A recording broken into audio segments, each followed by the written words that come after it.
Oh, there it is. There it is. We found the volume button, everybody. What is happening? A little bit different today, huh? It's not Tuesday, so it's not TikTok Trash Tuesday. It's not Sunday, so it's not the regular show. No, sirree, Bob. I'm back just doing some React content and stuff like that because I feel like we're going to need it. Mostly because my job itself is kind of lobbing back some hours and stuff like that. So I figure, hey, let's not fret. Let's go to the internet. And so that's what I'm going to do. I'm going to come out here and we're just going to, do some more reacts and stuff. We'll make some content later on about other things, and we'll just we'll see how things go. Just hit a like and subscribe. That's all I ask from you, and I really appreciate it. Really appreciate it. And remember, Sunday evening we'll be doing what do we call it? Gremlins. Yeah, Gremlins from 1984 on our Christmas week here and everything. So that's going to be a fun one to look forward to. I have 2 commentaries to listen to on the DVD, so I plan to have all of the knowledge sucked into my brain and everything. So check us out Sunday evenings, 8 p.m. right here on this YouTube channel. And we really appreciate it. And again, thank you to all the people that support the show over at patreon.com/HMP. We'll be talking about some Patreon stuff coming up soon, as you'll see from the title here and everything. We're reacting to a Meat Canyon video today. And I feel, now this is a brand new Meat Canyon video. It just came out. It's funny, when I edited the thumbnail there and everything, I edited out how long ago it landed when I was like, ooh, I want to react to that. Because it was fast. But I believe I'm very capable, and I don't know, what's the word I'm looking for? Justified? I don't know if justified's a good word, but I have been a Meat Canyon fan for a very long time, and I have the receipts. And so I will I feel like it's finally time that I reacted to one of his videos, and he's talking about Star Wars fans. And guess who's a Star Wars fan? This guy. I needed to bring some Star Wars receipts, if I'm not mistaken, too. I should have done some of that. I should have had some of my Star Wars crap up there. Nice stash, dude. Thank you, my friend. Thank you. Same back to your little llama there, my friend. Llama looking gorgeous. Gorgeous. So thanks, man. So let's get into it. I don't want to do the Meat Canyon one right off the top here because we want to get the viewership up a little bit here. So we're gonna react to a couple other things. Hopefully you'll enjoy those. Get a little kick out of all that. And as I'm doing here, I want to let everyone know that this is eggnog here from what you call it there, Costco, Kirkland eggnog. And let me tell you, we're getting in the Christmas spirit right now. So if you see that, it's not just a glass of milk. That's a glass of booze. So let's get into it. Let's click all my stuff around here. And I think we want to. It's always got to look and see what the best reaction is for both the. There we go. Cool. All right. So the first thing actually that I want to check out is this video. The greatest movie star you've never heard of. I have heard of this gentleman. I hope you have as well. If you haven't, jump on board because you're about to learn about a legend, son. In 1988, Die Hard exploded onto our screens, launching Bruce Willis into superstardom and cementing Alan Rickman as an all-time great villain. But another face became instantly recognizable, even though no one knew his name. His 80s and 90s were full of punches, kicks, and guns. Now you recognize him. Now you recognize that face. Look at him. You recognize this dude? You may not know his name, but by God, if you saw movies in the 80s and 90s, you know that face. And TV shows ever. But ask anyone who he is, and they don't know his name. They don't know. Who is he? Why did a man who appeared in so many iconic Hollywood scenes not become a household name? Al Leong was born in 1952. Where? That is a year older than my dad. To just give you a point of reference here. That's pretty awesome. Well, that's a rather contentious issue because some say Hong Kong, others say America, Missouri. What we do know is that by the age of 10, You can just say Missouri. America, Missouri. That seems a little bit. We know where Missouri is. It's in America. No one's going Missouri. Oh, you mean the one in America? I'm sorry. I thought we were talking about the one over in Botswana. he was living in LA. Now, whilst his history is quite spotty, one thing is for certain. He began learning martial arts at the age of 8. Prey Mantis style and then 5 Family style. Trying to get any child picture. The 5 Family style is when they bring all of your entrees together. Wait, that's not okay. I'm sorry. Pictures of this man is an absolute impossibility. Even pictures of him as a teenager. Look at him. He kind of looks like the Lost Aoki kid, don't he?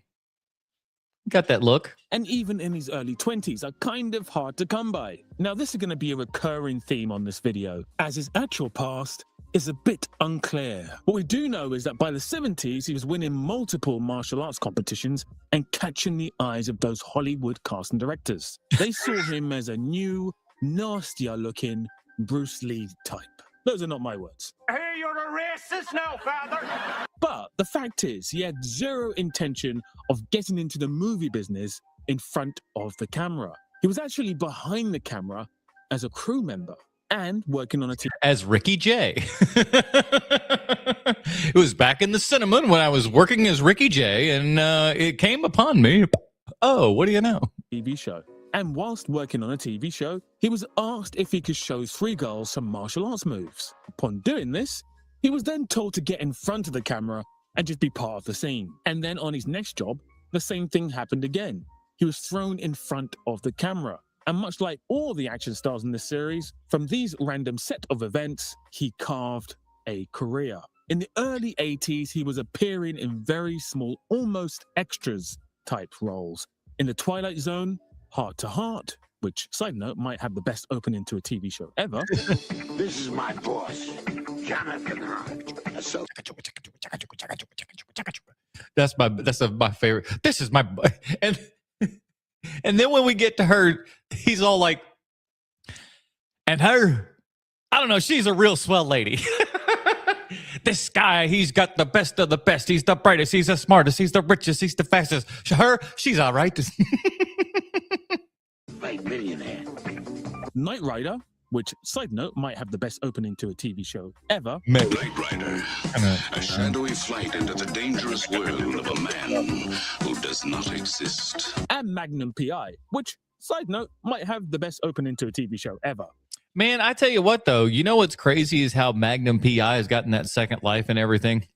And my parents, who watched Magnum PI back in the day, are now watching the new Magnum PI, and it's like nothing to them. They don't care. They don't care. It's the guy from Hostel in there as Magnum. They don't care because they ain't seen Hostel. So. He also then appeared Got all that chest hair, boy. in The Equalizer, Airwolf, The Fall Guy, and And again, Equalizer, another television show that my parents watched back in the day, and then watched the new version with Queen Latifah. Queen Latifah! TJ Hooker, which all have incredible opening credits. Nowadays, all you really get is this. Yeah. Well, I mean, like, listen, it was good for the first season. Sorry, Stranger Things fans. This is a perfectly serviceable intro, but I mean, come on, look at this.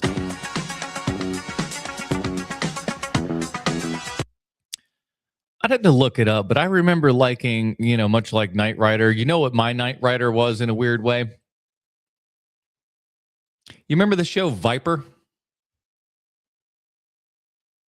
I remember Viper, man, and it feels like Viper was the 90s version of Knight Rider. But anyway, I digress. Not as good, clearly. In 1986, he had his first big movie role in the underrated Running Scared, where he is credited as Henchman. But his real break came in the same year where he did this.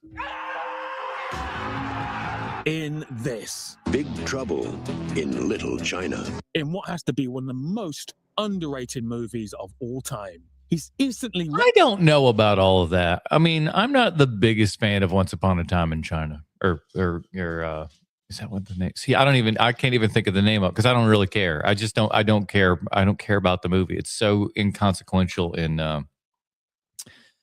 John Carpenter's legacy and everything. I just like it's such an also ran. Recognizable face made him a standout in a movie full of standouts. The thing is, he wasn't actually cast in the movie. According to him, every single Asian talent in Hollywood was in the movie, bar him. He was actually delivering something on set, and the director, John Carpenter, asked him if he wanted to be in the movie. He said yes, and that was that. And he absolutely loved working with. He treated him like Carpenter treated Token in that episode. It's like, listen, you're an Asian guy. You know some kung fu, right? And he's just like, listen, I don't know that. I've really even tried it. He's like, you know kung fu. Come on. And he just went there. He's like, yeah, you know what I do. Pop, pop, pop. And then everybody was going. Bronson, you always got to start eating during the stream. I appreciate it, bud. You want to be interactive, you son of a bitch. So that's what that is. That's not popcorn. That's Bronson eating food. Thanks, pal. What a champ. Carpenter, stating that he is a great person above anything. They worked together again on 1988's They Live. In the same year, he had a small, uncredited role in the TV show The A-Team, another show with an incredible opening credits scene. Hell yeah. Maybe you can hire the A-Team. Oh, my Lord. I swear this is the last You were time I in did that. the 80s. You'd be like, oh. Now, if all of this name dropping isn't enough for you, I have more on the horizon, starting with 1987's Lethal Weapon, where he did this. Yeah. To this guy. It's a embarrassment to me. You look like a unheat. By the way, you know where this rant right here, I can tell you where it came from in a weird way. You know, it's called Chantex. Did you know that? He's like Mel Gibson, notorious smoker and everything. And when you are on Chantex, like it has been described by people as things that make you just seem completely bananas and out of your mind. And then once they're off the Chantex, boom, they turn back to a normal person. I swear to God, look it up. I'm not sitting here and coping for Mel Gibson here or anything, but it is what it is. And like people go insane. And so and one of the things that he's banging on about in this thing is he said something that's very odd that you wouldn't say unless you had this particular problem. He just goes, "You make me so mad, I want to smoke." And like, that's the giveaway right there. That's the giveaway right there. He's jonesing for a smoke. He's on this anti-smoke medicine and shit like that, and is making his head go bananas. And I've heard people that like their mild-mannered wife and everything. She was a smoker, needed to get on the Chantex, and all of a sudden when she was on it, completely insane person. Off of it, boom, turn back to a normal person. Just saying. And if you get raped by a pack Sorry. Now, listen, no one wants to hear those words, but yeah. Clip to this guy. Thanks a lot for joining us, Mel. Take care. Bye-bye.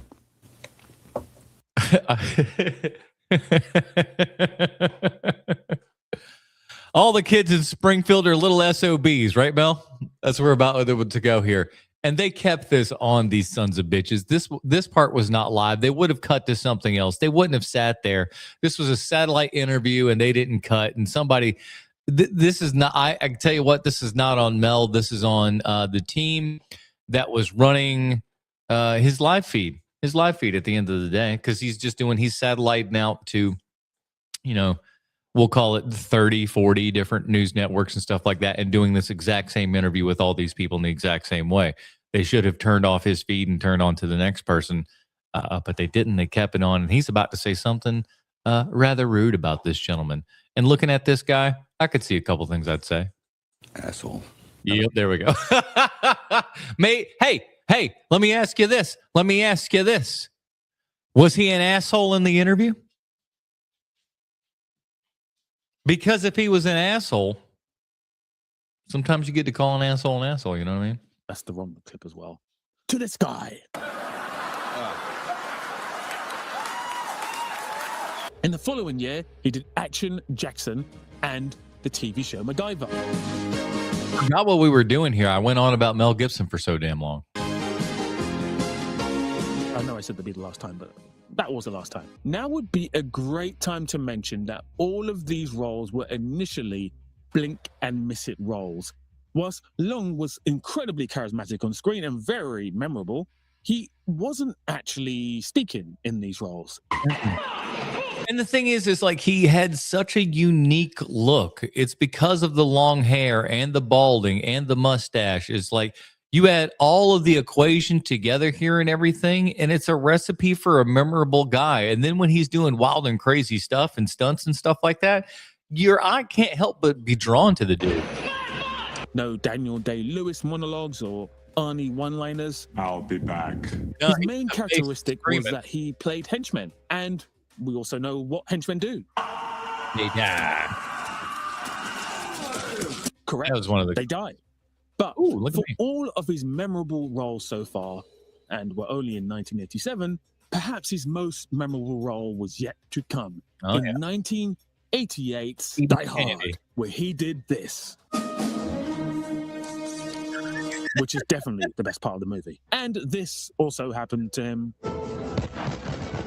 Oops. Kind of sad, I guess, but expected. In 1989, he managed to play Genghis Khan in Bill and Ted's Excellent Adventure. He So didn't actually die in this movie, though. Excellent! The rest of his 80s were filled with various other henchman gets wasted roles, and the same into the early 90s. Until in 1992, he did the role which he himself dubs as his favorite fight scene, when he squared up to Bruce Lee's son, Brandon, in Rapid Fire. It's a memorable fight that showed that beyond playing a henchman with weapons and candy bars, I got to be honest. I don't think I've seen this film, so I feel that's interesting. he actually had some really good fight skills. And it's probably the movie that best displays his martial arts skills.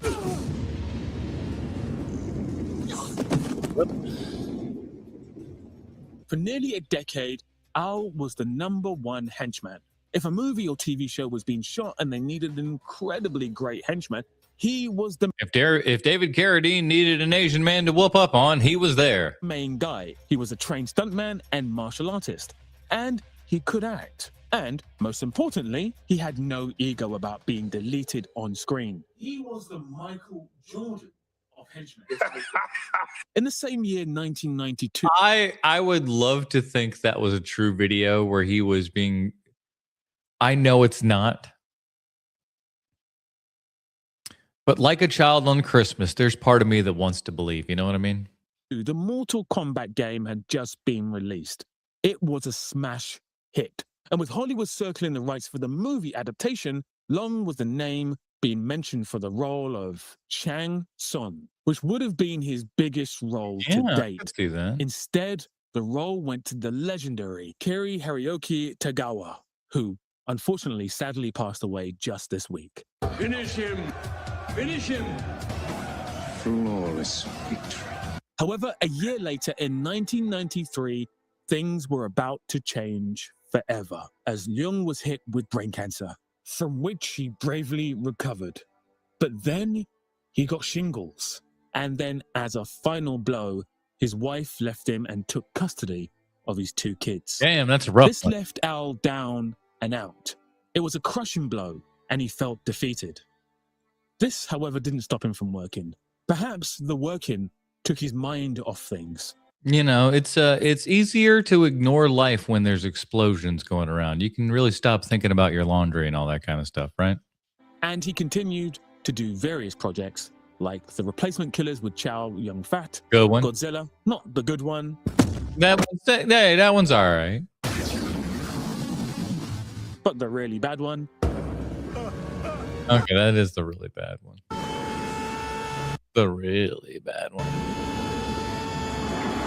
Lethal Weapon 4 alongside Jet Li, Oh yeah. The Scorpion King alongside The Rock, and his last really massive project was a TV show Deadwood in 2004, in another very small role. However, in 2005, Leung suffered a stroke, perhaps triggered by the brain cancer from over a decade earlier. He was in his 60s. This paralyzed his right arm and left him without the ability to continue practicing his martial arts, and also gave him severe memory loss, which is maybe the reason for the lack of knowledge we have about his childhood. It also kind of stopped his movie and TV career. Now in his 70s, he's still active on the convention circuit and you can catch him on Cameo. And if all of this seems like a sad ending because of his health issues and that he didn't quite get beyond henchman status, well, it's not as sad as it seems. The fact is that Al Long never considered himself an actor. In his own words, he didn't care about achieving bigger heights as far as moving beyond being a henchman. He was always happy to be working in any role, and he was happy that he had that freedom. If he didn't like a production, he would just walk away if he didn't want to do it. He's extremely happy with how his life went as far as the entertainment business is. From a man who was just minding his own business behind the camera to what might be the most legendary henchman in movie history.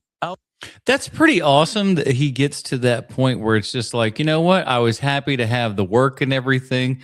And that is just indicative of kind of the working man, you know, and what a lot of actors and stunt people and everything really used to be, which was just these working people. They worked. And that's what this was. This was their job. Like, you go into your job every day and, you know, you punch the card there and everything, you do your stuff and you punch out and whatnot. He treats this the exact same way. This was his job, and he was just happy to have what he did. And because he is who he is, and put kind of even just the spin of his face onto a role, it could certainly change everything. Al Young will remain an unsung legend forever. If you don't know his name, you've 100% seen his face before. Oh, yeah. From all the thousands upon thousands of actors who have came and failed since he first begun in the industry, how many of them can claim to have a scene as cool as this? Right, time for the rating. Treat. For skills, Al was trained in Northern Shaolin Kung Fu, but also learned karate, wushu, taekwondo, Kali, and Brazilian Jiu-Jitsu. Is that all? What a slacker. And his fight with the legendary Brandon Lee shows just how good he was. His fellow stuntmen and cast members were always full of praise for just how fast and talented he was. I'm going to give him a 9 here. With movies, of which I will lump in TV here for him as well, he was part of some of the most badass movies of the 80s. Big Trouble in Little China, Lethal Weapon, Die Hard, and many more, as well as some of the greatest TV shows of all time. And as I've done for this series so far, as long as you're in the movie or TV show, it's counted no matter how big the role is. It's a real shame that his health problems slowed down his ability to work, or I'm sure he would have been in some of the blockbusters of the 2000s and 2010s. I'm going to give him an 8 here. For screen presence, I mean, come on. The man's got to have a 10. I mean, again, look at the face. You recognize this guy. Again, like dude said here, if you don't know what his name is, you absolutely know what he looks like. Or, you go, oh, I've seen this guy in a million things. Of course you have. So this is a 10 out of 10. And come on. The man is memorable. I'm going to give him a 7. What the fuck? Glaze. I give him a 7. He's going to get the lowest in the series so far. He's openly admitted he's not an actor, and he really isn't. There's no debate here. He was a henchman, and that's as far as it goes. I mean, okay, that's not what you asked, though. You didn't ask if he was a good actor. You asked if he was memorable. Those are different things, my friend. 3 here for me. It's a real shame he didn't get a chance to do the role in Mortal Kombat, as I think he could have really flexed his muscles as far as acting goes. And this most likely would have led on to more acting roles. And legacy, I have to always return to the great Bruce Lee here, a man with not many movies in his resume, but his legacy is the greatest out of all the action stars ever. Al Young is a name I've seen you guys mention over and over again in the comments. What a legendary man indeed. I wanted to give him a 10 here just for bants, but it's going to be an 8. And that's a final score of 35, placing him just above Ernie and G-Jar. Now, much like the G-Jar video, this was a hard one to research. It doesn't... All right, let me see what we're looking at here. Michelle Yeoh at the top, very, very good. Donnie Yen just after. Jackie Chan tied for second. Okay, Wesley Snipes, 45. Interesting. Bruce Lee, little high up for my taste. Tony Jaa, very nice. Will Smith, I don't know what Will Smith's doing in there. Scott Adkins, Chuck Norris, Sean Conn. Okay. Interesting. Mark Dacascos all the way down there, huh? Ernie, okay. Interesting. You saying Ernie Reyes Jr. ain't a good actor, you son of a bitch? have a ton of info about him online, bar a few Steven Seagal at the interviews, bottom, eh? very brief Wow. interviews as well. I'll bet. But what an incredible part of movie history he is. Now, guys, we're getting closer to the Jet Li or Arnie video. Very Ooh. close indeed. Which would you prefer?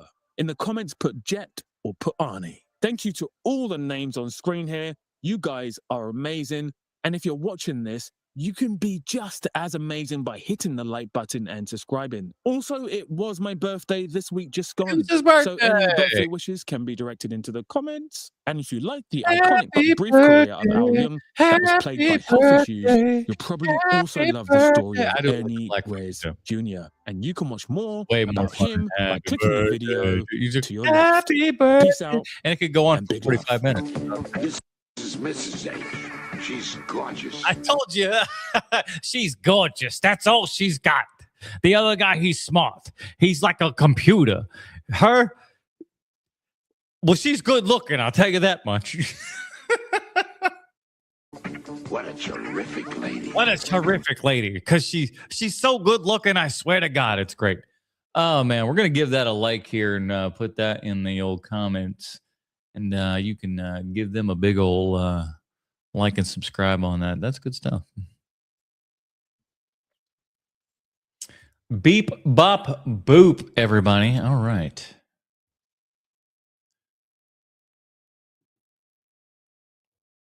I just want to see the chat back again because it makes me feel good about myself. All right. Yes, sir, indeed. Let me see what I want to do next here. Had some ideas.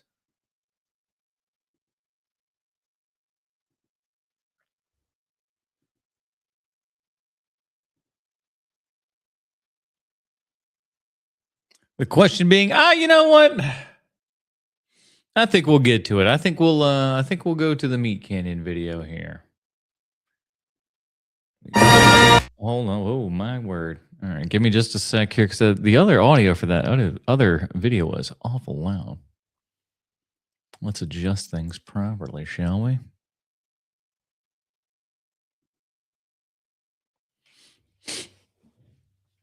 All right.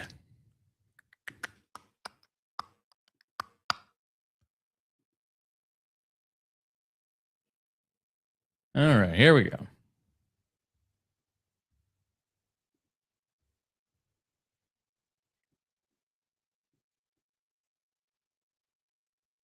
Come on, damn it. Work with me here. All right, so I want to do this beforehand because I think this is very important. We're going to remove that. We're going to add this. So what I'm doing right now is we are going to be watching a movie. We're going to be watching a film.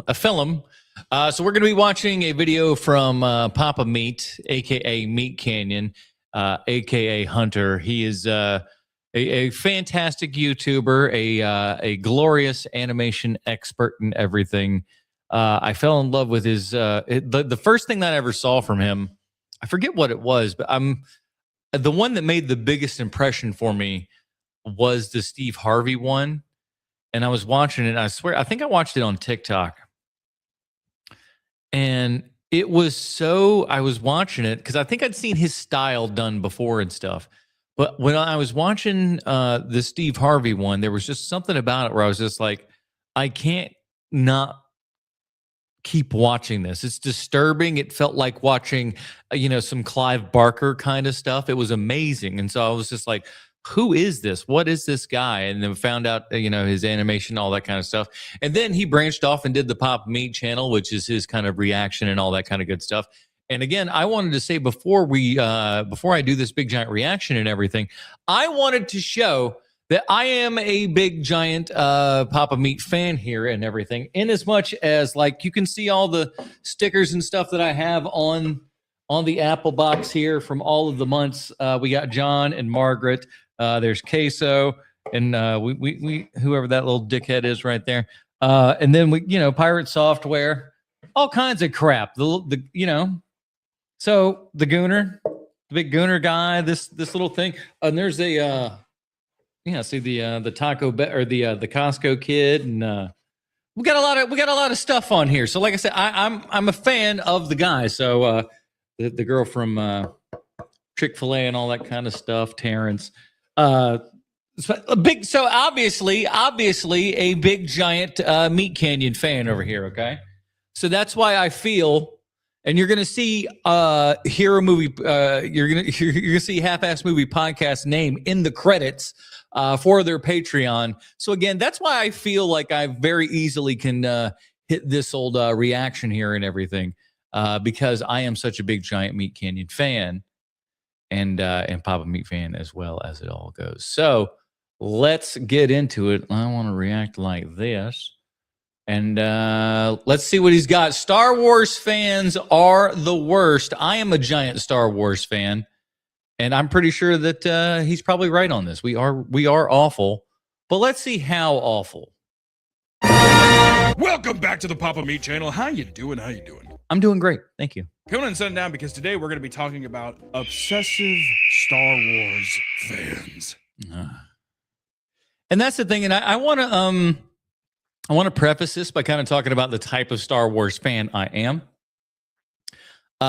We have a Star Wars podcast, believe it or not, called Star Wars 30 Questions. When The Mandalorian was out, we were talking about all of those.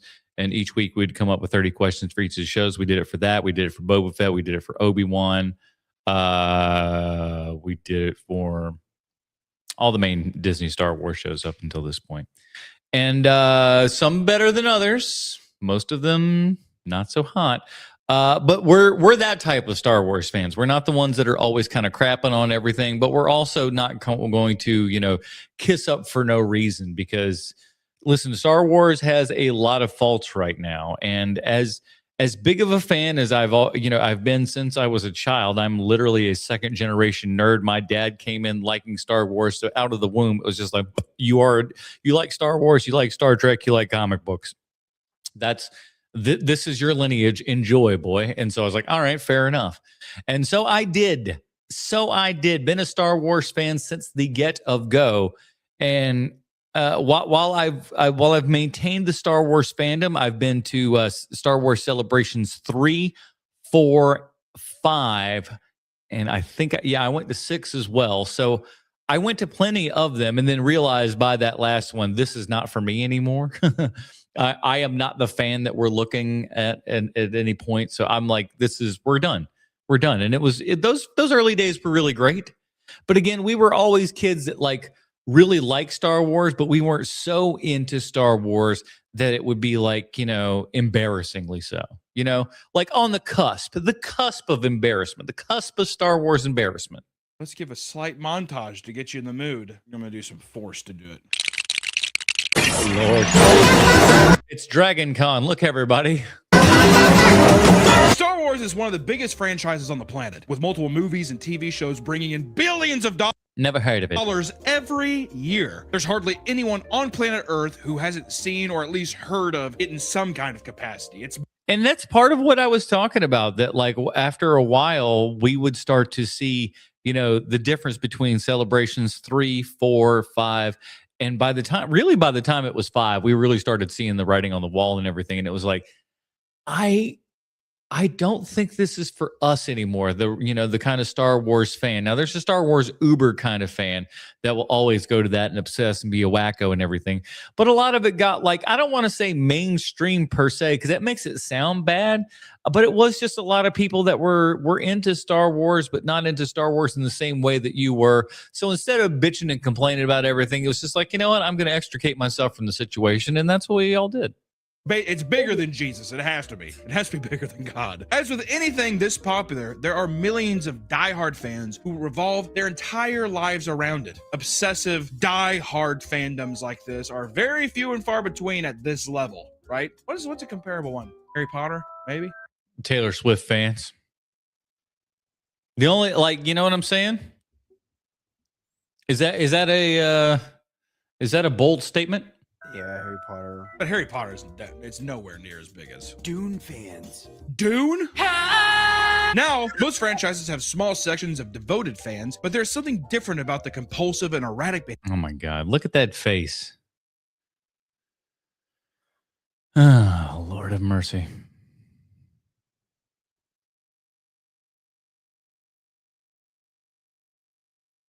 This is also why I don't do trailer reacts and stuff like that, because it's all this fake bull crap, right? It's always somebody just going like, I can't believe it. What? What? What's going on? I don't. Ugh. Behaviors of Star Wars lovers that outdoes every other franchise. Many not only love watching the movies, but want to live in them, even if it means shelling out thousands of dollars to do so. And this obsession can range from... See, it's a bit much. And I got some Star Wars stuff. It can fit in a closet. Then the closet itself is not full. So there's not as... Like, it's not that bad. Like, thank God. Thank God. Hoarding expensive memorabilia to wanting to get married to fictional characters. Oh, Lord. You see where we're going with this video? For a lot of fans, the line between reality and fiction is heavily, heavily blurred. So today, we're going to look at the most extreme Star Wars fans to see how insane it can truly get. Oh, Lord. Let's ride. You know that your obsession with a piece of media has gone too far when you decide to force it on your children by naming them after fictional characters. So one of our Patreon subscribers.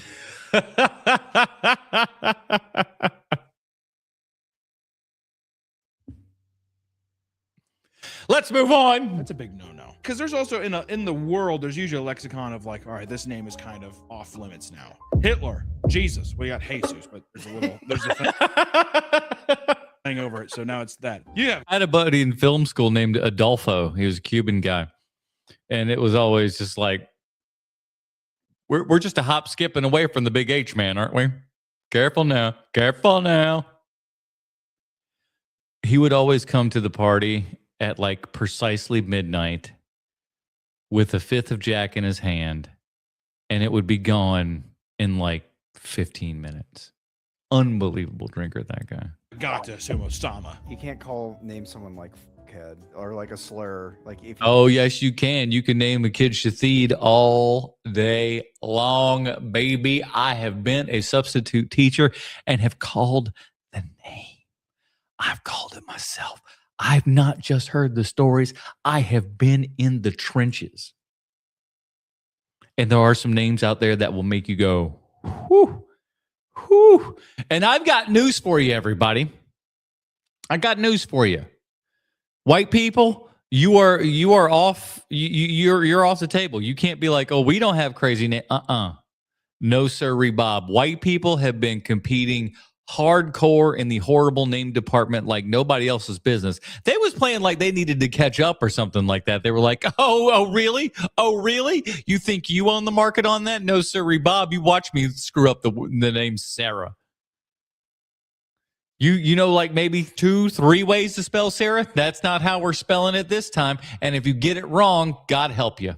you named your child the Yeah, but that probably wasn't. Okay. I'm talking about people. It's okay. But also, you don't want to name your kid fucking Obi-Wan. I don't like the kids named Anakin. There are a couple kids you'll find named Anakin and stuff like that. No bueno. Anakin was a little dickhead kid, man, and he turned over to the dark side. Sure, he finally in the 11th hour gave up the ghost and turned good, but that doesn't count. Sick name. You think so? Yeah. I mean, it does technically if you want to, but come on now. Obi-Wan, and he works at a cheese factory in the Midwest. I'm gonna name my daughter Khaleesi. Oh my God, that one was huge. They named an ass load of kids Khaleesi. And let me tell you, I'm seeing him as a substitute teacher. You'll see a Khaleesi every now and then. You're like, good Lord. Khaleesi. Who was the bald-headed chick in the cartoon show that had the double lightsabers? Remember that in the Clone Wars cartoon? She was cool. That's what I'm gonna name my son. Because I don't give a fuck. A 14-year-old boy took to the internet to rant about how his Star Wars obsessed parents caused him to be mercilessly bullied at school for naming him Anakin Skywalker. Oh, that is tough, dude. Both Anakin and Skywalker. Anakin's your first name. Skywalker's your middle name. Jones is your third. Oof. Oh, man. And when your friends find out, brother, good luck. Which is just cruel. The full thing? Yeah. Skywalker included? Goddamn. Ready for first grade you are. Okay, that's prime for picking too. Fucking hitting that kid in the face. Dude, use the force to tell me to stop. I don't even like the movies that much. The hell you do. Bop, bop. You would have to resent the movies. You'd have to fucking hate them. You'd have to hate your parents too. Do you think he became a Trekkie just to piss him off? Ooh, that would be the worst kind of punishment ever if they were just like, oh, I'm a Star Trek fan. But I got to admit to you, boys and girls, as somebody who grew up in a house that was a little more, I would say we were more Star Wars than Star Trek, but we were definitely, I would say it was like 60-40 Star Wars, Star Trek. Never really cool to like Star Trek, and it's even worse now. Like now it's like bad. Like at least during Voyager days, it was kind of like we updated some stuff. It was kind of neat. It was kind of cool, and it was still, you know, we still had some the Next Generation DS9 and all that kind of like that was a prime kind of era for Star Trek and everything. And then like I don't know, it just got really bad. And like as bad as Star Wars is, I feel like Star Trek is even worse. I think he hates all sci-fi. I like to think that he's like a diehard Star Trek fan. He's just like, I like to call myself Kirk, actually. They're like, no! Instead of having him take his family's surname, they replaced it entirely to reference their favorite franchise. He's not even a part of the family. Oh my God. So it's not even his middle name. They were like, your name's not Johnson. Your name's fully just Anakin Skywalker. You will betray me. I'm Todd Johnson. This is Lisa Johnson. And this is Anakin. Did I hear him say Johnson before any of this? I'm just asking. Clairvoyancy. Skywalker. Oh, that is psychological damage, is it not? Good Lord. He recalls being forced to watch it with them growing up, admitting that he always thought that they were boring. Anakin joined the school's football team and was constantly the butt of jokes, often being told to use the force by his teammates. Oh man. What a cruel thing. Cause that's, yeah. It would be so verse. Or just getting the concept, no, I'd be dropping a lot of those on him. That'd piss me off. At what age can you legally change your name? Like 18? 18, yeah. At age 18, I would change my name to my dad. There you That go. could be taken in a different way. All right, hold on. That off the cuff, we didn't hear that. His own coach wouldn't come to his aid either, urging him not to go all dark side with them. I would kill Oh, myself. no. I would actually, that would be the way that I get back at my parents. I'd kill myself. I would lay down in their bed. I'd put a fucking gun up to my chin. I'd blow my brains out in their bed. And then my note would just say, "May the force be with you." How are we going to stop the Sith now? He would tell his parents about the way he was being treated, but they insisted that they were just jealous of his unique name. Dude, they're just jealous. Your name's fucking Anakin Skywalker, man. I'd be pissed. Could be like, how unoriginal are you? Not even how unoriginal, but also you have to live up to that name too. That is what I'm saying as well. That is a huge contention with me. For example, who's one of the coolest comic book characters of all time? Wolverine. Now, obviously, unless you're a cement head, you're not naming your child Wolverine, right? But you could name him his actual name, not his actual name, because his actual name is John, but that's neither here nor there at this point. But you could name him Logan, right? Logan, Wolverine. All right, the man with one name. He comes in like a little tiny Clint Eastwood, just chopping up the whole world, known by one name, either Wolverine or the other one name, Logan. Perfect. Have you ever met a Logan who wasn't just the wussiest of wusses? Someone that doesn't live up to the Wolverine version of Logan in any way, shape, or form. They are always just the puniest, whiniest little things. It's ruined a fantastic name. If your name is Logan, learn to live up to the legend, damn it. You have to be the savior. So if you're like a guy and you're like a C average student, you think Anakin Skywalker is a fucking C average student, you know? Kind of morbidly obese, has like little boy titties, whatever, sitting there and he's just like, I don't know, I feel bad. It's an eating disorder. This is turning a pretty very dark. Poor Anakin. Do you know what probably fucking happens? He goes insane and he puts fucking googly eyes on his like lampshade. I love you, C-3PO. I love you, C-3PO. Talk to me. R2. All right, yeah, it's in the fucking trash cans, R2. He's cutting off the heads of his dolls. His dad's just like, He's cutting off the head of dolls and he's like skinning every cat. All right, he skinned the last cat. Okay, that's the 4th cat this month. How many cats does your kid have to skin before you realize maybe we need to stop getting cats? Maybe the child is the problem. I think the Jedi have something against cats. I'm just getting rid of the womp rats, Dad. That's that though, because the dad would just be like, "That's awesome." That's true. His dad would be like, "That's my boy." That is so cool. Kid has a Honda Civic. He paints it yellow and puts 2 trash cans on the side of it to look like that Speeder, yeah. or whatever. It looked like that spaceship from the first movie. He's just like, "Have a good day at school, son." And he like purposely like runs over a dog. My dad! Look, I got another womp rat! Dad's like, Womp rat. It's just a cat. "You did, son. You did." Hey, just wanted to take a quick second to thank our favorite sponsor that we do on the show. The Meat Canyon sponsor. Even though I sponsor a show over at Patreon, we're going to listen to his ad here and everything because we're gracious. Channel, Gamer Subs, and give him a shout out because we have the best flavor they've ever put out. Are you low on energy? Do you like tasty beverages? Then consider getting raw meat right now. We get enough of these bad boys in your hands. We get to put them in cans and put them in stores, making it easier, colder, crispier, more tasty for you to consume. And oh, baby, is it good. Also, does your dick get hard over anime girls? We got shakers for that. Hey, shake the shaker like you do your cock and let it explode in your mouth. The flavor's awesome. Which one am I talking about? You decide. Thank you, Gamer Subs, for sponsoring this channel. And be sure to use this promo code. And be sure to tell them I sent you. And support Gamer Subs because they fucking rule and they support this channel more than fucking anyone. Thank you. Back to the video. All right.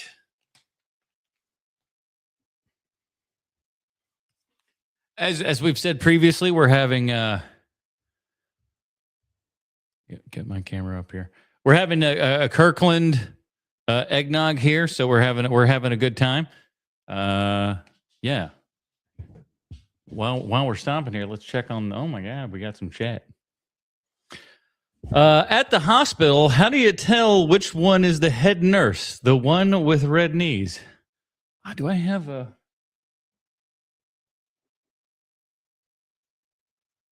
No, that's an effect. There we go. Not a joke, by the way. My 16-year-old is Logan because it's a good Scottish name. I'll have you. No, that's fine. Now, listen. Here's my point. My point is this. Are you licking the eggnog jug there, buddy boy? Get away from that. Listen, your kid can be named Logan. That's perfectly fine, and I'm happy. That's because it is a cool name. But your kid got to live up to that name. I've known, and here's the thing: there's a lot of girls named Logan too, you know. And man, the girl Logan that I know, just a sickly little thing. It's just like you were the exact opposite of just kind of like that big, you know. Oh man. Anyways, back to Papa Meat. Here we go. Some adults change their name willingly, but it can lead to unforeseen issues. Laura Matthews Officially added Skywalker as That's kids is what we call ADR. He did not say her name correctly, and they did it in post a little bit later, so that's why it sounded a little bit different. Listen to it again. but it can lead to unforeseen issues. Laura Matthews Officially added Skywalker as her middle Mr. Black. And your counselor, Mr. Black.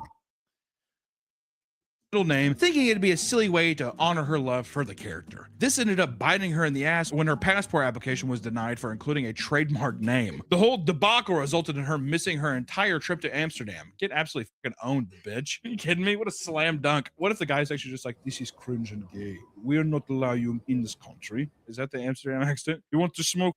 No. All right, let me try to do my Danish or my Scandinavian here. You've got to do part of this is this. You have to try to talk like Mark Rutte.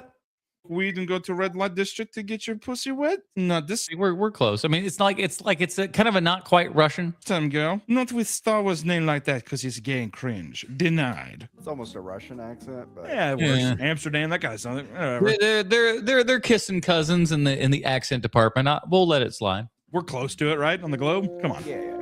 There are countless cases of people changing their names to Star Wars characters. One superfan, Luke Skywalker, formerly Luke K, from England, has amassed an insane Star Wars collection throughout his life. His memorabilia ranged from his life-size replicas to rare, limited edition products. All right, let me see if I got any of these things. Nothing pops out as something that I've got. That's good for me. I think. None of these look familiar. And I got some R2D2s, not gonna lie to you. Products worth upwards of $1 million. That's cool. Sadly, he had to sell off a warehouse of products after losing. I like the Yoda. Not gonna lie to you. I've seen one of these little tiny life-size Yodas and stuff like that. I saw one once at like a convention or whatever. I want to say it was like from Sideshow. Unreal. So very cool. If I was to get something that would be something like that. But at this point, I don't want it. I mean, it'd be neat, but like maybe it's something that you put out in the workshop. Losing his job as well as needing to replace his van after it blew up. They're like, it's going to cost $17,000 to replace this. He's like, Chewie, we shouldn't have sent it to light speed. You hit a pedestrian girl on the sidewalk. Oops. You're going to prison. Uh-oh. What is it? Punch it? What was it?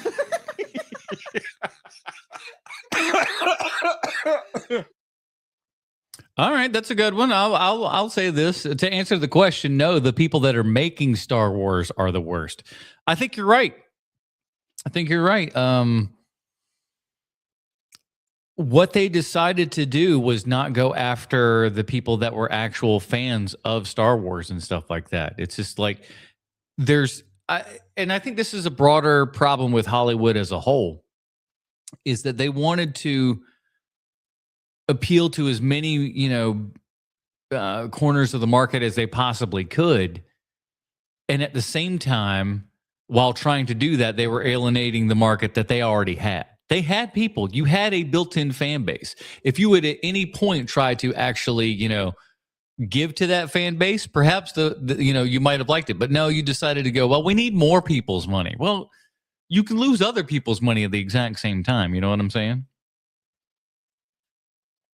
Actually, let me restate that. Collectors of Star Wars action figures are the worst. Those also can be. Now, I've still got some, but they are in a closet. They are away. At a certain point, you can only do so much. You know what I'm saying? Punch it, Chewie. You think he hired like a 7-foot-tall mongoloid man? Punch it, Chewie. Oh, he doesn't do the thing right. He just starts dead spraying down the road. That'd be horrifying. That would be, God, that man would get gunned down immediately. What is that monster? These collections can be quite impressive, taking an entire lifetime to build up. Some fans grow attached to the Star Wars Funko Pops and make it their goal to collect every single one of them. Oh, listen, and I'm a person who has some. I fell victim. I was having a good time with the Funko Pops in the early era here and stuff. And you know where they are right now? Back in that closet back there. Back in the closet. Because where are they going to go? Come on now. And the bitch of it is, I can't even find somebody. You couldn't find somebody to give this shit away to if you wanted to. Available. It's a smart goal to have. And even they're like almost out of business and stuff now. Every Star Wars Funko. Oh my. Good thing they're going out of business. Gotta buy Oh, them up. good thing? Really, Nick? Oh, sorry. That's someone's life you're talking about. Vintage figures from the 80s and 90s are currently listed on eBay for staggering prices. A complete set. And that is always something that I hated going to Star Wars conventions and stuff, was just all of this, it's just little pieces of plastic that we're selling for ungodly amounts of money. And I understand I'm a collector kind of guy and everything, but I don't know. It's a bit much. That, for example, is set at around $27,000. Not everyone had to resort to selling off their collection. People like Steve Sansweet. Oh, there he is. The man, the myth, the legend, Steve Sansweet. Oh, man. Let me tell you, my buddy Brian, a.k.a. Corn Dog, hated Steve well, he probably still hates Sansweet with an utter passion, bro. he only does this because of this. I can't even tell you what his arguments are because I stopped listening after a while because when Corn Dog keeps yapping, eventually you just kind of be like, whatever, dog, whatever. We would be in the car. We drove from Charlotte to Indianapolis for Star Wars Celebration 3. And, you know, I swear to you, at least 2 hours of that was Corn Dog bitching about Steve Sansweet. Have created entire museums from collections that are open to the public. Rancho Obi-Wan sells Rancho Cucamonga tours to people who want to look through a world record holding collection that took over 40 years to put together. Sadly, Steve faced a devastating loss in 2017 when more than 100 rare items worth over $200,000 were stolen by a collector and friend named Carl Edward Cunningham, who turned himself in and was released on a $25,000 bond. I will say, I like collecting stuff like that. If you have that much stuff that you make like a little museum and you get to like, granted he's selling tickets, but still, I think that's kind of cool. That is fine. I'm fine with that. If it's taking up your entire home and stuff like that, that's when you have some big problems and stuff, you know? I don't tell anyone that I'm a Star Wars fan anymore. I'm embarrassed to be included with the freaks that are now crazy about it. I can understand that sentiment. I absolutely can.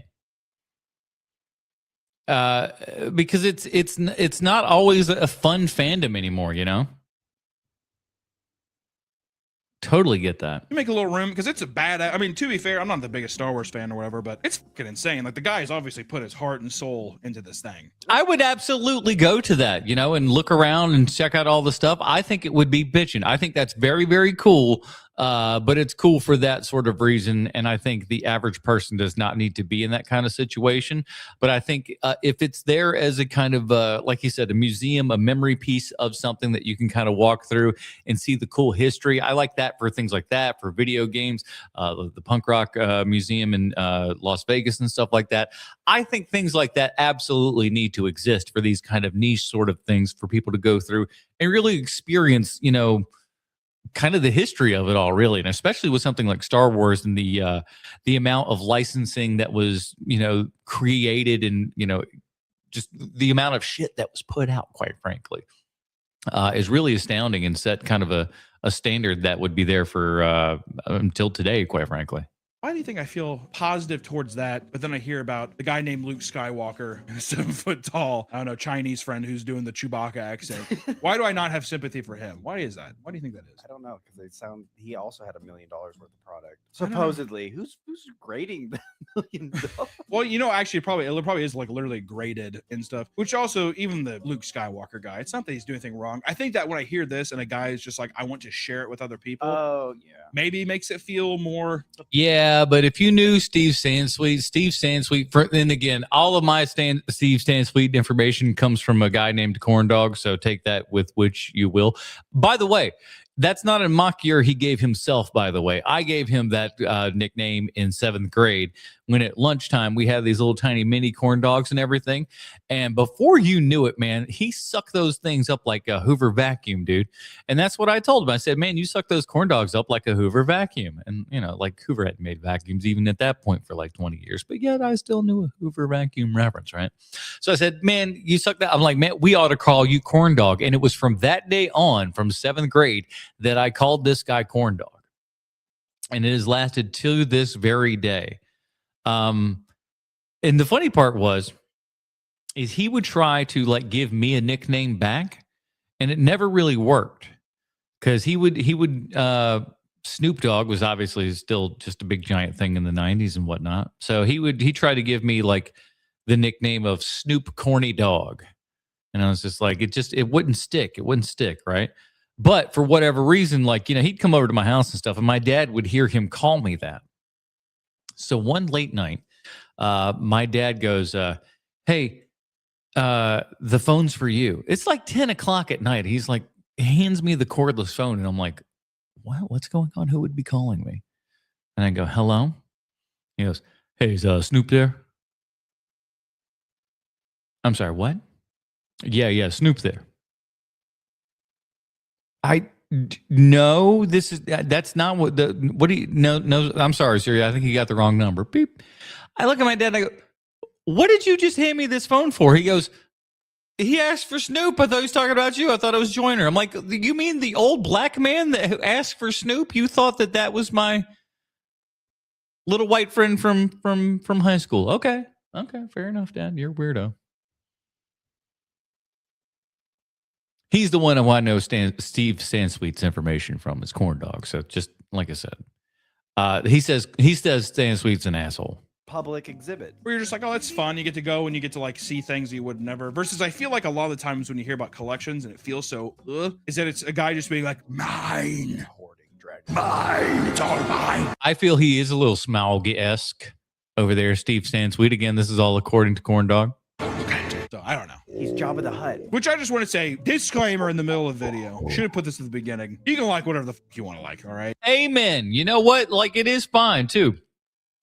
And if you're more into Star Wars now than I am, God bless you. You know what I'm saying? If the Martez sisters swing your porch a little bit back and forth, amen to you. Good on you. It ain't gonna be me though, babe. This is as Bob Dylan would say. Let's just pound around. We're goofing around. The amount of shit that I collect, not pointing the finger. I understand. I get it as a collector too. All right. Anyways, of course, as you'd expect, not all Star Wars collectors respond well to having their collections threatened. Because why would? I don't know. I feel like I should know what that video is. How would you like that? I'm gonna steal that. Okay, go right ahead. Actually, you know what? Go ahead, Chewie. Let him in. I wish I knew more. I don't really know a lot of Star Wars references. I'm trying to like pull some out, and I'm like, Han Solo, Ricky LaDouche. Come on. Talk about needing to change your name. Ricky LaDouche. You could be Ricky Skywalker, and I don't think anybody would blame you, quite frankly. Ricky LaDouche. By the way, because no one's going to see this stream and it'll never get back to the person I'm talking about, so I feel like that's A-okay. If you're an adult man and your name's Ricky, you got to stop that shit. Your name's Rick, your name's Richard, Rich, anything. But Ricky ain't it, dog. You a grown-ass man. Ricky, don't lose that number. Do you want to be that? Is that what you want in your life? Ricky Ticky Tabby? Why would you assign this to yourself? Dodge a bullet, why don't you? Heaven's sake. Latouche. Oh. Yeah, let's keep it douche. Ricky LaDouche, a 30-year-old collector, was in an argument with his wife, Porn Pillai. Get out of here now. Ricky LaDouche is married to a woman named Porn Pillai. I might be saying this wrong. Sorry. Srissery. Porn Pillai Srissery. Am I casting black magic? I don't know. The TV's on fire, by the way. No. Is this what the Sith is? Is Palpatine up to this? Anyways, that led to her to lash out by smashing his Luke Skywalker and Darth Vader figure. You son of a bitch. That seems excessive. What are we doing? Fortnite, what are you doing? Leave little Ricky LaDouche alone. She also had threatened... My name is Ricky LaDouche. I am the center for the Montreal Canadiens. ...to leave him and go back to Thailand. Oh, buddy. I know what he did one summer. I gotta hop over. In response, Ricky... Well, listen, Thailand, it is what it is, eh? Suffocated her to death. Oh, my God. Oh, God, okay. All right, whoa, okay. Okay. All right, I did not see that coming. Holy shit. We are done joking around. Oh, my God. In response, Ricky suffocated her to death and was ordered to serve at least 12 years in prison. Well, it's a British prison, so how bad could it be, right? Oh, wait, I saw Bronson. Yeah, I don't know. Listen, for somebody just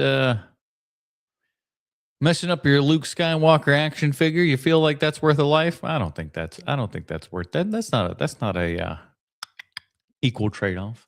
Did a little force choke on her. What if he thought, but see, that's the thing. What if there's a mental illness guy where he's doing this? In his mind, he's like this. But he's actually... I mean, I still think if you're in your mind, you're choking someone with the force. So either way. Oh, man. That curveball. I did not... Wow. Let her go back to Thailand. Yeah. Well, can't let her. Why? She broke his shit. Oh, so do you think that he killed her because she broke the figurines? Well, yeah, that's exactly why he killed her. He's in a nut job. Your average Star Wars fan. You've never had like your sibling break something you loved, And then you want to murder them? and you just wanted to force choke them? You killed one of your siblings? I remember one He's like, I killed 2 of them. Is that what you're asking? time I was actually just talking to my brother about this. He turned off my computer playing World of Warcraft. And then I turned his computer off, and he was working on a project. So then he grabbed my laptop and smashed it on the ground. So then Sounds like a real healthy relationship you got working there, Nick. I grabbed his video camera and smashed it on the ground. And your dad came in. Oh, I can't wait to replace all this. You kids are awesome. I'm gonna go hang myself in the garage. The sad thing was it was my camera as well. So I just all That my is, shit was that is broken. sad, huh? Now you want to actually know the most tragic part of that story and seriously try to contain your tears? It was my camera. It's no secret that cosplay is a big part of the Star Wars fandom. People get extremely elaborate with the cosplay, with some going viral for their creativity. It's very cool. It's very cool. It's one of the reasons that we enjoy going to Dragon Con. And honestly, we haven't been to, me and my friend group and everything, haven't been to Dragon Con in a couple of years. Again, because a lot like the Star Wars celebrations and everything, eventually you kind of go like, is this for me? Am I too old for all of this? There are some people who are not, but some people who just might be. It's really cool. I have a lot of respect for like people that know how to fabricate cosplay stuff. It's actually super impressive. My favorite ones are the guys who do like the giant Warhammer suits and they walk around. Oh yeah. Those are sick. You think someone's done General Grievous like his 6 Oh, arms? they have. Oh yeah, there's been some great ones, man. And that's the thing. I mean, I remember seeing like a pretty decent General Grievous that what I would say is pretty close to this quality, all the way back in. We'll call it 04, 03, 04.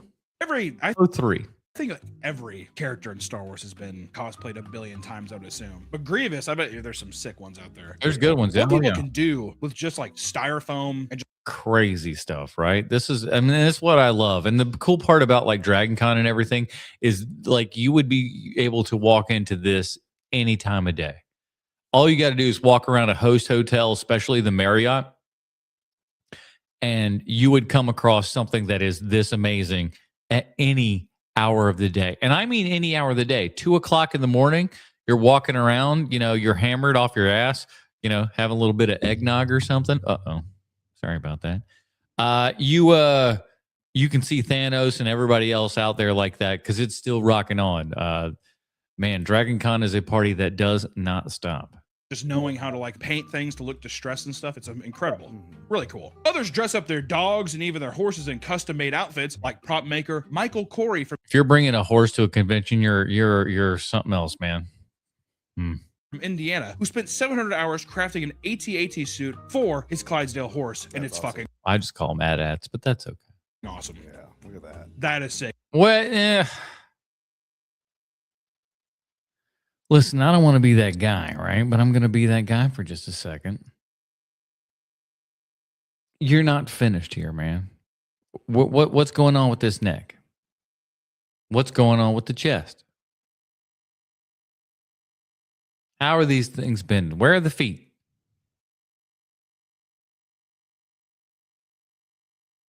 Am I being a little too harsh? Maybe. Maybe I'm not being harsh enough. Maybe you're not being harsh enough. How about that? On a Clydesdale too. That's huge. That is so That is sick. cool, though. I would be hard pressed to not like set up some mini figurines and do like a photo shoot. How sick is that? They're even only Would be if they had some feet and gave some dimension. Oh, these are the ones. These are the troublemakers right here. These are the troublemakers, and let me tell you something, kids. They've been existing since the 2000s. fan models who do we have links? There are even OnlyFan models who specifically cater to Star Wars fans by taking steamy pics and stormtrooper helmets. Yeah. Listen, if stormtrooper helmet's the only way that you can do it, you might need to reevaluate some things. And other related apparel. One model, who is the self-described Boba Fetish.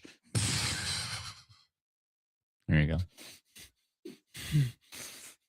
Should have been Booba. Booba fetish. Not bad. Not bad. She owes you a bit of a royalty on that one.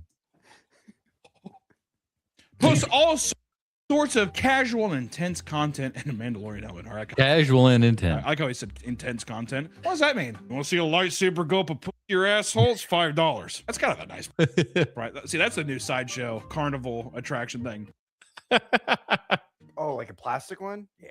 I thought you meant a real one. There is no real lightsaber, Nick. Can you imagine the thing turns on? She's dead. Uh-oh. And it's a green lightsaber too. Well, there you go. That crystal's meant for knowledge or something. I don't know. Oh, I hate the crystal shit. When people get into be talking about all the crystals and stuff that go into lightsabers, I'm just like, I'm fucking done with you. Get out of here. All the colors mean something different. Yeah, Did you know that? Hate it. Hate it. It's so dumb.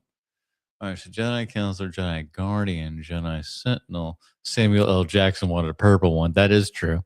Sith and Dark, Prosperity. Okay, sure. Obedience, Strength.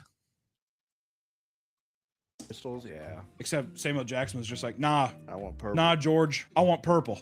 How badass is that? I like how George's like, okay. I mean, you know, I suppose if he wants purple, we can give him purple, right? It's not harder to, you know, rotoscope that in than anything else is purple. Okay. I'm going to be honest with you. I think he might punch me if we don't do it. So go ahead, make that purple. George Lucas, ladies and gentlemen. Thank you very much. Good guys are green and blue, bad guys are red. I told you. In your purple. That's just the way it works. Yeah, you know. No purple left? You might get You might get a purple one, I suppose. I mean, if you might beat my ass, I suppose. purple. All right, Sam, whatever you say, man. I want a purple lightsaber. Purple is like the fucking coolest one. I want a rainbow one, like an RGB, like my computer. Yeah, it's a razor. Yeah. It's a razor lightsaber. This thing is the tits. It has the what are those keycaps? Like they're called like creamy clicks. It's like a satisfying ASMR click of a fucking. Yeah. I don't know, but it's like one of those clicking it, turning on. Oh, the switch. Yeah. The switches. Okay. Yeah. Is it Razor? Is that one thing? Or Yeah. Kraken? What is this? That's a Naga. No, that's Razor. That's Razor. What are you talking We're about? saying all kinds of like. There's a Naga spirits here. mouse for World of Warcraft. That's like a bunch of buttons on the side. Oh, what are all the buttons used for? Macros. It doesn't matter. That's not what this video is about. We need to stop doing that. These videos. Having an intense passion for something can sometimes become problematic in a relationship. Hey, listen. If anything, my ex-wife was the bigger Star Wars fan. If anything. Some couples suffer because one half cannot cope with the fact that their partner doesn't care about Star Wars in the same way they do, which is true. It's basically being in like a religious. Yeah, it is. All right, time for another nog hitter here, everybody. Sorry, we're just gonna. It's middle of the day, drinking. What else you gonna do? That is thicker than your sister, boy. All right. Now back to the video. Relationship. If you go to church every Sunday and your partner's just like, I don't believe in that, that's going to cause friction. And that's. Yes, it will. Yes, it will. I would say this is similar. You don't want to watch Star Wars, Empire Strikes Back. You don't want to watch it. She's like, you watch it every Sunday. Okay. Yeah. You're a bitch. Yeah. You know. One 39-year-old woman explains how her boyfriend claims it's an embarrassment that she has not yet seen any of the movies, which also, if your partner ever speaks to you that way, you leave. You're gone. It is embarrassing that you haven't seen one. She's like, what could I possibly be missing out on? Okay, I didn't just hear that. I did not just hear that. There are some cases where two Star Wars nerds come together and everything works out well. One couple went viral for replacing their wedding dance with a choreographed lightsaber duel. I if your kid in hate that. I hate it. I hate it. I hate it. I hate it. I hate it. Because number one, first and foremost, any of those, I'll show you it again. Any of these stupid, like, not just hear that. There are some cases where two Star Wars nerds come together and everything works out well. One couple went viral. Like the number one, numero uno. Numero uno, it's cringe. It's cringy to do. And worse than the fact that it's cringe is the fact that the choreography is not that good. It's not that good. The choreography usually stinks. And I've seen this video and it stinks in their video. For replacing their wedding dance with a choreographed. Look at that. That's weak sauce. And he's looking like he's giving so much. And like oh no. They got the smoke machine in there. Lightsaber duel. Let me be honest. If your kid and their partner did that, would you be sitting off on the side? I'd be going, this marriage is not going to last. Am I paying for this wedding? Well, yes. How about in this situation? Yes. I wouldn't show up. Really? I'd be like this. You'd just be cringing the whole time. I guess I wouldn't care. Corner If I drive knew my kid even. was nerdy or whatever, I wouldn't give a shit. Even though I'd be like, dude, you're like fucking 21. You grew up on what? The fucking Force Awakens? Like, real word? That moved you that much? If you were back in like it's 1983 and I can't, like, my life was changed when I watched the first movies, whatever, I could see it. What if my life changed during Rise of Skywalker? I would legit. Yeah, if your life changed during the Rise of Skywalker, you need some help. Throw on the Michael Jordan there. Stop it. Get some help. Generally be like, what was compelling about it? Back then, people were like, I did not know you could do that in a movie. Like, it makes sense, right? And then you're enamored with the world and the kind of like spaghetti Western kind of like, whatever, blah, blah, blah. And those people grew up who had kids who had the new trilogy and, so on and so forth. But the trilogies get worse each time. Whatever happened to the Squid Games? That Korean guy, he was starring in a Star Wars show. Oh boy. And we covered that show too. Again, a big giant Star Wars fan. We covered all of the Acolyte, and it was atrocious, kids. That movie, that whole show was terrible. The power of many.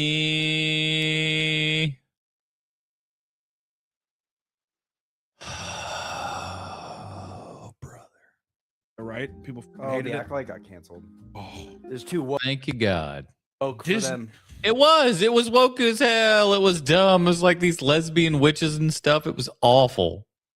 It was too woke for the mouse. Yeah. Why isn't he saying the N-word? They don't have that word in the Star Wars universe, Mickey. Make him say the N-word. Make him call women. Disney Plus presents The Acolyte Season 2. I'm gonna get you. And then the trailer cuts. Fall 2020.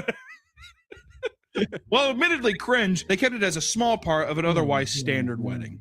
Yeah, listen, and again, maybe they'll find it cute back, but maybe I don't think they will. I think they'll look back and go like, "Oh, this is bad." But I mean, come on. The video's pretty. It's also, hey, it's my day. Yeah. I wouldn't give a shit. If I wanted to dress up as like a barbarian and sword fight with somebody, if it's my day, it's my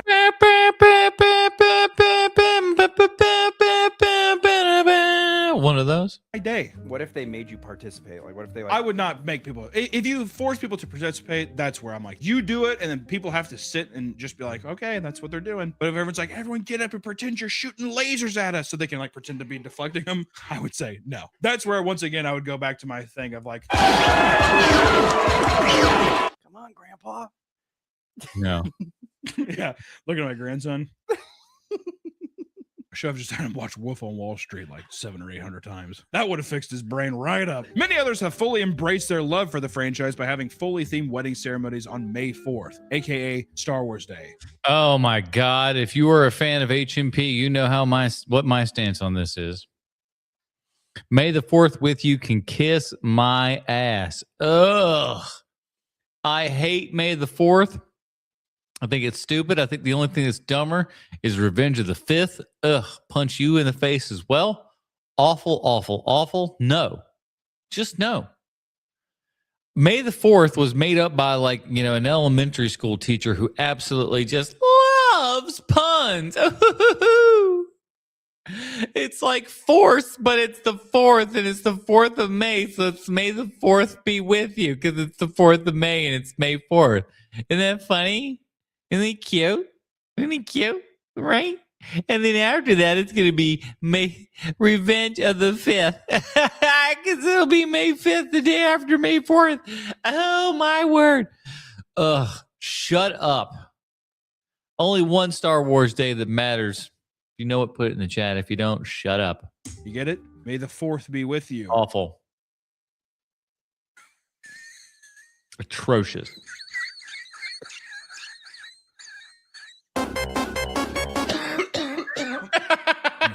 Complete with full costume attire, one couple had Darth Vader officiate the wedding and Baby Yoda as the ring bearer. Oh, no. Listen. Just like in the 90s, if you were like married in the 90s or something like that, there's a decent enough chance you could have some sort of Looney Tunes attire in your wedding apparel. So this is the same equivalent. You know what I'm saying? That you're going to look back and be like, ooh, what the fuck are we thinking on this one? Cute. Use AI and script over that. That's pretty cute. That is a thing where I would legitimately pay for people to have a suicide watch. Guy in the deal. He sees like Baby Yoda like float by with a ring. Okay, only if that's the case. Only if it's an actual Baby Yoda that's floating through the aisle and stuff and could look and like, if you've got one that's animated and shit, that's fine. Outside of that, if you just got like, you know, a stuffed Grogu doll right there that just holds the ring and you're just like, put him in front. Nuh-uh, that doesn't count. But if he's floating in a ball down and he looks at people and he's being all cute just like in the actual show, then fine. Then I'll allow it. Oh, it kind of tackles him.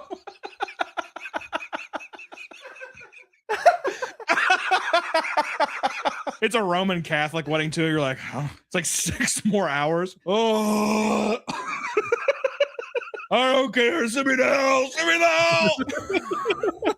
This is the best case scenario for a Star Wars super fan, as many fans have greatly strained their relationships over their desire to have a hardcore Star Wars themed wedding. Really got to test the relationship there. To be fair, if you can get through a Star Wars wedding as a non-Star Wars fan, you're gonna be fine. That's a lifelong relationship for sure. You care if Baby Yoda comes down the aisle, and we have cranes under people's seats. So when he's going through, the puppets like this, and then people's seats start. I'll go to that wedding. Whoa! Honey, you seeing this? Like she doesn't know what's going on. One groomzilla discusses his frustration over the fact that his fiance has no interest in any of his Star Wars related wedding ideas. Then you shouldn't be doing any of it, man. Then don't do it. If she ain't into it, don't worry about it. She's going to be into stuff that you're not into. You're going to be stuff that she's not into. It's perfectly fine. Because this man, along with his family and friends, have been watching the Star Wars movies on repeat their entire lives. He states that it seemed obvious that the wedding would be themed around it. Today's about me, baby, not you. That being said, his fiance has zero interest, being a girly girl that doesn't care about the franchise in any capacity. And again, I'll tell you this much. My ex-wife, a bigger Star Wars fan than I, 0 bits of Star Wars anywhere near our wedding. So, you know, we didn't do everything right. We did most things wrong, but at least we did that right. A girly girl. I am a woman. I'm an adult woman. Hello. I heard the Force is female, so yeah, the Force is female. That's right. Oh my God. The Force is female. Even so, he would pitch as many ideas to her, like serving alcoholic blue milk drinks, hiring stormtroopers. Oh man, alcoholic. The blue milk. Pitch as many ideas to her, like serving alcoholic. Let me tell you something. You ever had this? I've had not this. I've had the blue milk at a bar inside of Star Wars Celebration. Was that 3 or 4? I forget which one it was. Good afternoon, Matt. How are you, buddy? We're out here just reacting to good old-fashioned Star Wars material. You know, blue milk drinks, hiring stormtroopers to party on the dance floor, and giving Jedi robes to his grooms. Take it on a dance floor. Oh, boy.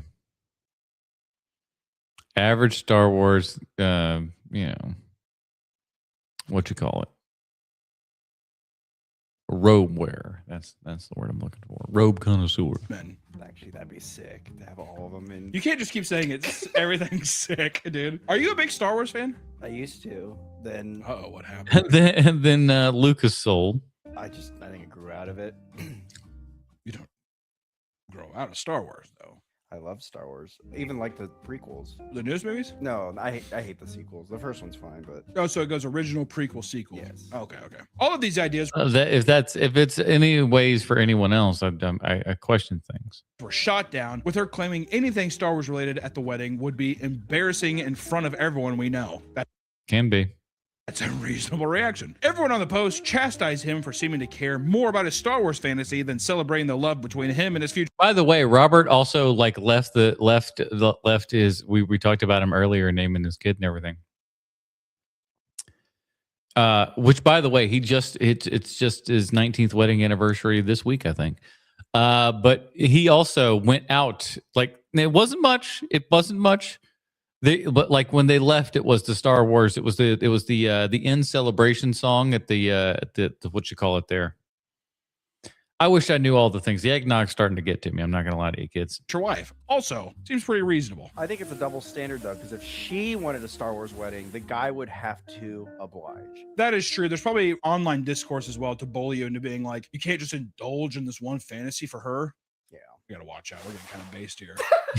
I think it's just the idea of like one party not wanting something and you're complaining about it. What's funny is it's ironic is that this is a union. So one person being like, I'm not getting my way. It's like, it's just not, we're coming together. I mean, he's being selfish to being like, I want to throw an entire Star Wars wedding. It's just like, I mean, there could be a thing where it's like, could we have just one element to where you're like, I mean, it's not egregious. Here's the compromise. On the wedding cake, the groomsman is in Star Wars robes. That seems fine. Who's gonna know? And then that's like a little thing where it's also it's a little something. Do I have to have a full choreographed Star Wars fight? No. Do you think there's a world too where there's like a taste? Exactly. If you got a little something in there, that's perfectly fine. But if you have like a whole ceremony and everyone's got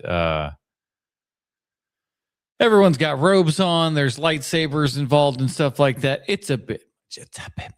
Full. It's a suit that is in the style. Like get your Disney bounding. Yeah, exactly. Disney if you did something like that where you're like, oh, it's kind of that. And then even on the after party, you can clip on a fucking lightsaber to your belt or something, dude. You bring the robes out after the ceremony. Yeah, then after, to me, also, that's another thing. If it's after the ceremony, then, they go hog wild. Have a good time. Yeah, your reception, go ape. Go ape, man. Who cares?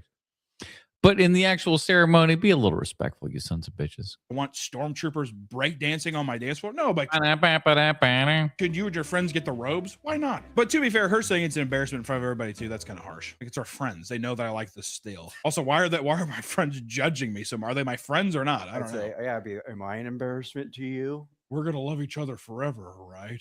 Oh, yeah. I'm going to get married on Tatooine in the desert. That's where my wedding gonna invite everybody out to the Gobi Desert. Hey, would you guys go to the Gobi Desert? I like deserts. When is it? August? Everyone's just like dehydrated. One man, while unmarried in real life, found himself falling desperately in love with Lana Beniko from Star Wars.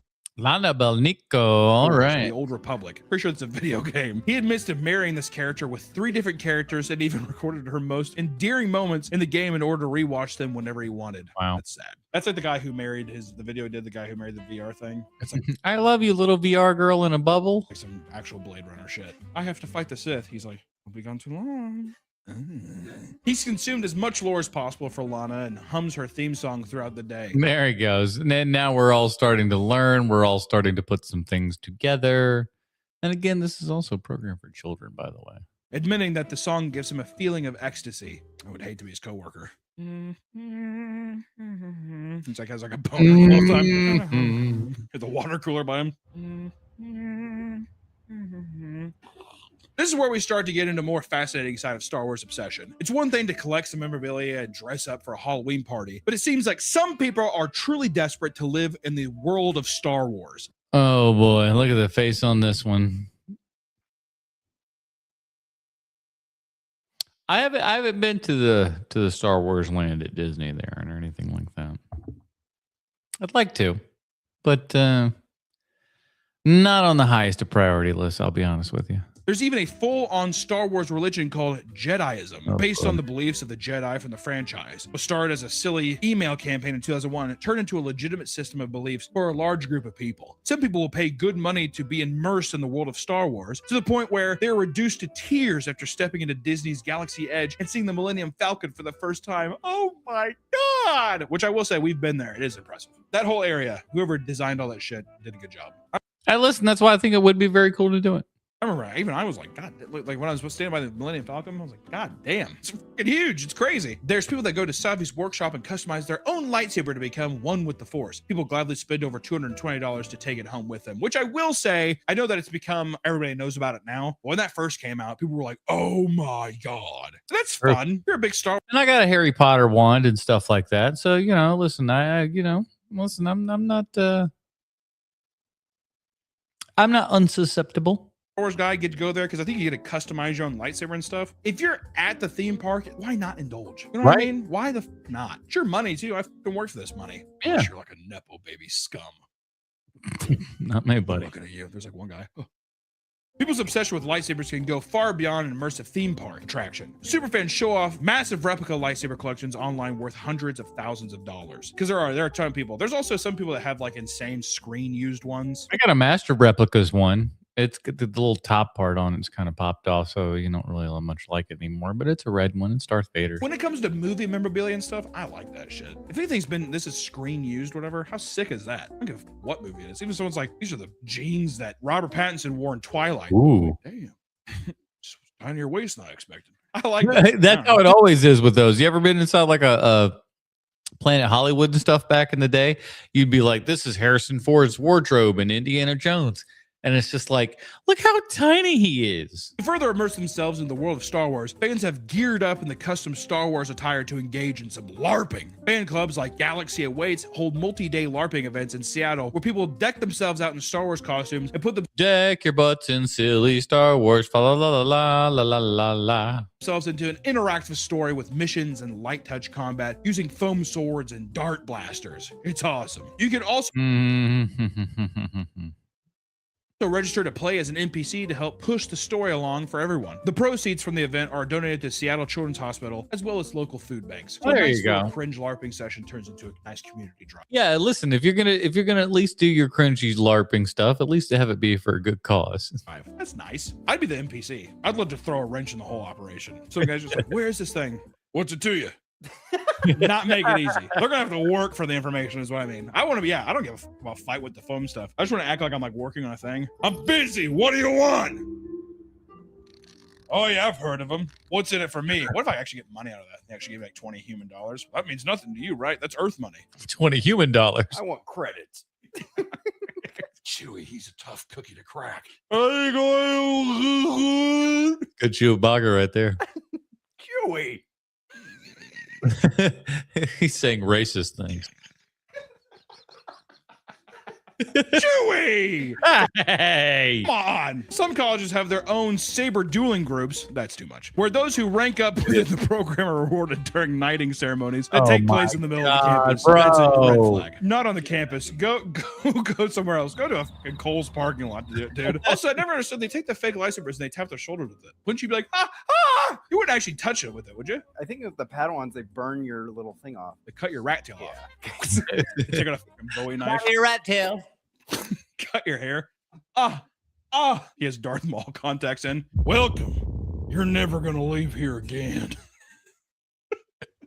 Thank you, Master. LARPing and lightsabers are not intense enough for some fans. They need something that truly tests their physical abilities, which is where we're introduced to the little thing called Ludosport. Ludosport lightsaber combat was founded by 3 Italian men in the basement of a local church, which they dubbed Crypt. Since 2006, Ludosport founding masters created and promoted a sport that has taken the world by storm. With 59 academies worldwide, 22 of them are located in Italy alone. God damn, that has to be around the same time Revenge of the Sith came out. So they definitely saw the lightsaber fight and they're like, we have got to do that. Yeah. The rules of Ludosport are super strict and everyone in the discipline will make sure you adhere to them. Each fighter has 3 different weapons to choose from: the long saber, the dual short saber, or the double-ended saber. Each weapon must be within specific length and weight limits for it to be accepted by tournament play. Ooh. Just like other replica lightsabers, Ludosport's gear can be extremely expensive, ranging anywhere from $200 to $500 per lightsaber. That's what you do. You come up with a bull crap sport, and then you're the person that only manufactures the things that you can do with that sport and stuff. Brilliant. And most of the money is just for the hilt and doesn't include the light up part of the saber, which don't even get me started on that. Once you have selected your weapon, now you must choose your fighting style. Within Ludosport, there are 7 different fighting style forms, and all new fighters The crane kick. begin at Form 1 called The Mantis style. Balanced. If you choose to continue your Ludosport journey, you will climb the form ladder and eventually learn all 7 White people be busy, don't they? forms. All forms are made to equal each other so that one doesn't become overpowered, of course. Despite being equal, many fighters choose to mix and match different forms to try and outdo their opponents. Ludosport has hundreds of tournaments held each year across the globe where competitors fight to be dubbed either champion in the area or champion in style, depending on what form they use. Even with the massive growth of the sport, the competition remains close to its grassroots, and most of the events are held in local churches or in school gymnasiums. That's what they try to sell. That's what they're selling it as. We try to stay on our roots. It's like, we don't want to get too big. Exactly. It's like we don't want to be playing these arenas or anything. We want to stick to the local VFW. Sure. In an interview, two-time world champion Lorenzo Fario, known as Lork, discussed the amount of work it took to become a champion. He talked about watching film of his opponent's attack moves and practicing at all various sparring gyms, knowing that it takes a lot of hard work. Many Ludosport masters look forward to he's doing it in Chuck Taylor, so, day when they can win a tournament and have their trophy and name listed in the Hall of Fame. Which I gotta say, that's kind of cool. An actual physical sport like that's kind of sick. Also, I bet it is fucking hard. Like, how much hand-eye coordination and it's kind of cool. Would you do it? No. No. Like, not even to humor it at all. No. Like, you're just exhausted. Think about it. No. That's why I was like, I don't think. We're all right. With the culture of combat, some Star Wars fans fully believe that they can use attacks and powers from movies in real life to solve their problems.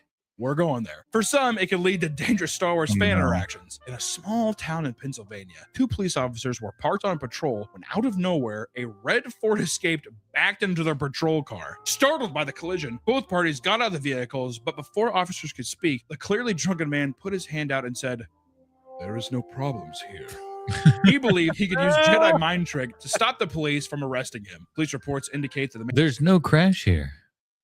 You are satisfied with the results of this stop. You can move along now. man's speech was heavily slurred and his breath and vehicle reeked of alcohol, leading to his arrest and charge for a DUI. I think that's not even a Star Wars fan. That was just a drunk guy at a bar and they had Star Wars playing. He's like, no way. Are you serious right now? Move along now. You will let me leave without paying my tab. All Star Wars fans are serious about the movies. For them, hearing spoilers can create absolute chaos. Arthur Roy was excited to see the new Star Wars Force Awakens and did his best to try and avoid spoilers. But it all went wrong when a close friend spoiled the plot of the movie, and this sent Arthur into a bloodthirsty rage. To be fair, that would piss you off, though, right? If it's your friend, too, that's the thing. It's like, you know I like well, Star exactly. Wars. It would be different if it's like he was in a grocery store and some guy talking about it versus like, you know, this motherfucker's wanting to see it. It was definitely a play by his friend just to fucking ruin it for him. He's like, I saw it before him, so I'm gonna spoil it. I don't give a yeah. As soon as it happened, he went to Facebook and posted a picture of him holding a Colt 1911 handgun, making a direct mention to his friend in the post. A friend notified the police, fearing the author might come to school the next day and shoot him. When he showed up, police immediately took him into custody for felony suspicion of assault with a weapon. His bond was set at $10,000. I want to kill you. This is my blaster. Chewie, make sure the gun's loaded tomorrow.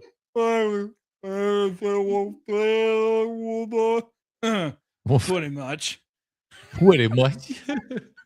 Another super fan lost their cool inside the movie theater, this time at another moviegoer who made the grave mistake of checking his phone during the screening. Well, we might hear a justified crash out now.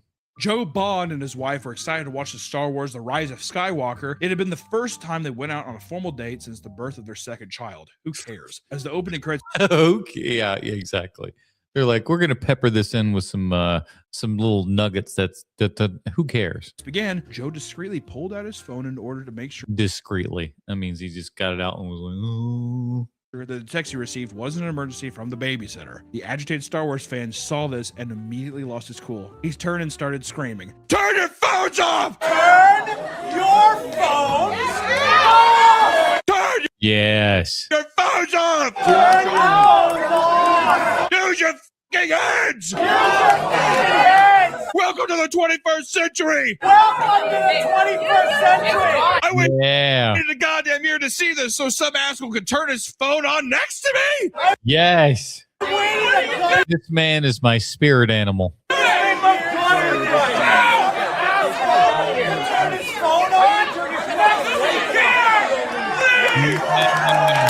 Why are you clapping for him to leave, you jerkwad? Just clapping for the wrong person. The situation escalated to the point where the angry fan punched Joe in the face, causing other people in the theater to boo him out of the room. Nah, that motherfucker need to be hit. Brutal. When the police arrived, they couldn't... He's in the right. ...make an arrest. No court in the land would convict him. Because the man had already fled the scene. To this day, he has yet to be identified. That's okay. And after he saw the movie too, I bet he was like, that wasn't worth it. Yeah, Fair enough. Star Wars as a franchise has gotten so big that we're starting to see more and more people whose love for this is downright bizarre, which happens with any fandom. It's not like everyone in the Star Wars community engages in this sort of behavior. And even if they were, I suppose it's not really hurting anyone, right? Just a thing that they like. It's okay to really like something, but just make sure to come back to reality every now and then. Amen. All right? After all, if you're throwing away loving relationships. Oh, hold on. Over the fact that they don't. Again, I just want to see right here, everybody. Hero, a half-ass movie. Well, did we do it right? Did half-ass movie podcast right here in the middle. That's right. So again, I feel like I am a-okay to react to this video as I am a long time Meat Canyon subscriber, Patreon supporter. Don't like the same billion-dollar franchise as you, it may be time to take a good look in the mirror because something's clearly wrong. Amen. Guys, we hope to see you in the next one, and may the 4th be with you. Bye-bye. Tell him, Chewie. Awful. Just plain awful. Oh, I don't know. Is that it for me? Maybe I want to do more. Do you want to? I don't know. I think this might be it for today. We've done almost 2 hours worth of this stuff. Hopefully we can do more things like this and have other things to react to as things go on and stuff. So I want to thank for those of you that have watched this throughout all the time and everything. Thank you for watching, subscribing, liking, all those fun things. And we'll see you next time. I don't know when, I don't know where, I don't know how. Maybe tomorrow. I may do this tomorrow, same time, same bag channel, and all that kind of good stuff. So check me out then, and we'll see you next time, everybody. Adios.